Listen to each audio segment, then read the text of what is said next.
आज तक हम इस एमक्यूएम में हम उनका सदका खा रहे हैं, उस किरदार वाले लोगों का सदका खा रहे हैं। ये 16 कब्रिस्तान में मां ने अपने बच्चे सुला दिए,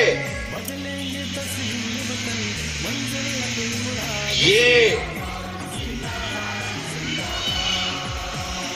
पानी के कनेक्शन लेने वाले लोग नहीं थे, पैसे लेने वाले। ये किसी इलाके से भत्ता लेने वाले लोग नहीं थे, ये किसी पोस्ट पर बैठकर हराम खाने वाले लोग नहीं थे, क्योंकि जो किरदार का नहीं होता, जो करप्ट होता है, वो जान नहीं देता, वो जान नहीं देता। ये कुछ छतें डलवाने वाले लोग शहीद होकर नहीं लेटे हुए,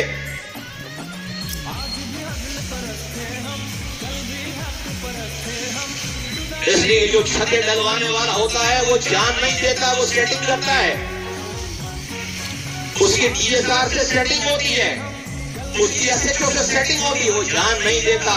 करप्ट वर्कर, करप्ट आदमी कभी जान नहीं देता। जितने अपने खून दे गए सारे प्योर लोग थे, खालिस।